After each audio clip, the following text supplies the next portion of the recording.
Bismillahirrahmanirrahim. I am Dr. Mohibullah Wazir, and the topic is Introduction to the Anatomy of the Heart. Important to know these few points. Look, the heart lies in the thorax, between the two lungs, in the middle mediastinum, enclosed in the pericardium. And note that the heart lies obliquely in the thorax in such a way that 2/3 lies toward the left and 1/3 lies toward the right. Note this point. 2/3 of the heart lies towards the left while 1/3 lies toward the left. Secondly, note one point especially, that during development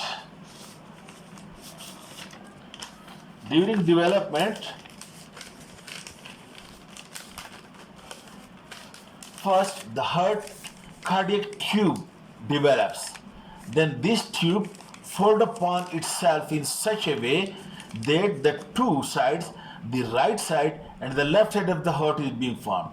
Then it rotates like that, so that the right side of the heart lies toward the right and to the left.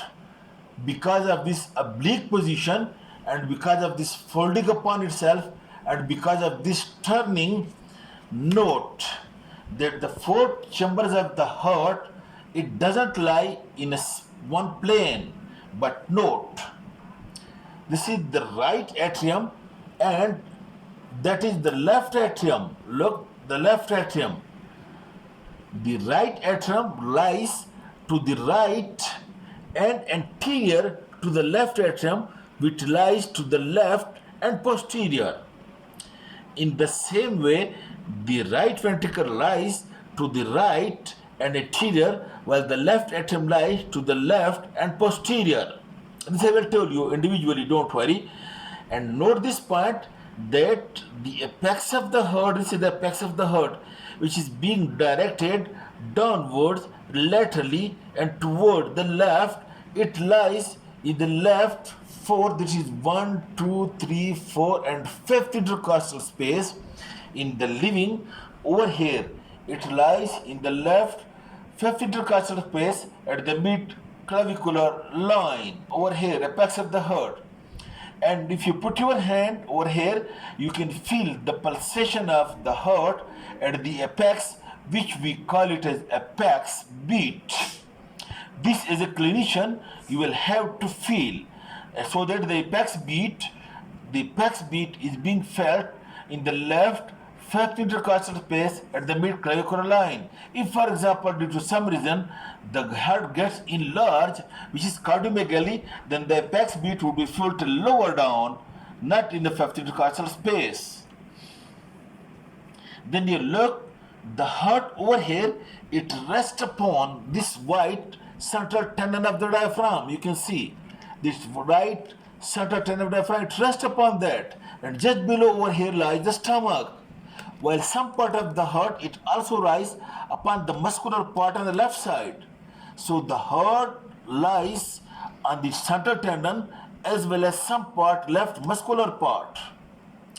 Then note these few structures before we starting the anatomy of that. Look again.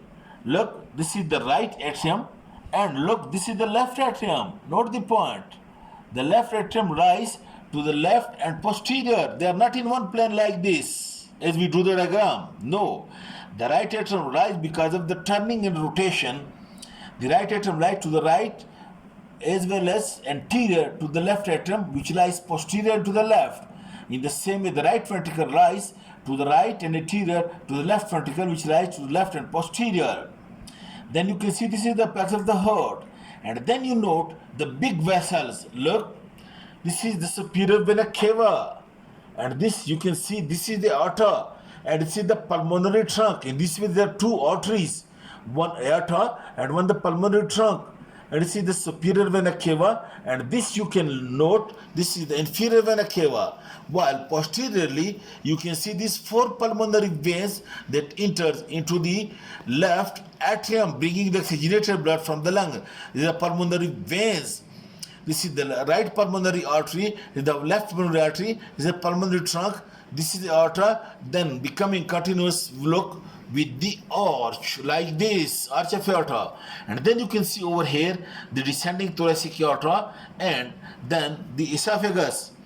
And in this way, the posterior relations of the heart, you note over here, posterior relation of the heart is number one, you can see this is the aorta, and then in the upper part it is the trachea, and then is the vertebral column. While anteriorly related the heart is to this sternum, you can see it over here. Alright, and you can see this is the central diaphragm, the heart rests upon that. Alright, these are few facts that you should know. These are the great vessels, superior vena cava and inferior vena cava. Then these two arteries, the aorta and the pulmonary vein, pulmonary trunk, that this is artery, and these are the four pulmonary veins. And look, these facts you should know, and then we will discuss the pericardium and then the heart, but these few regional parts should be very clear to you to understand. And then you look over here, this is the lung root structure, and you can see this is the phrenic nerve. Phrenic nerve passes anterior to the lung root structure, while this is the vagus nerve which lies posterior to the lung root structure. And also note over here that lying over the pericardium, you can see this is the phrenic nerve, this is the pericardico-phrenic artery and pericardico-phrenic vein. These three structures lies on the fibrous pericardium, which supplies the pericardium as well as the diaphragm.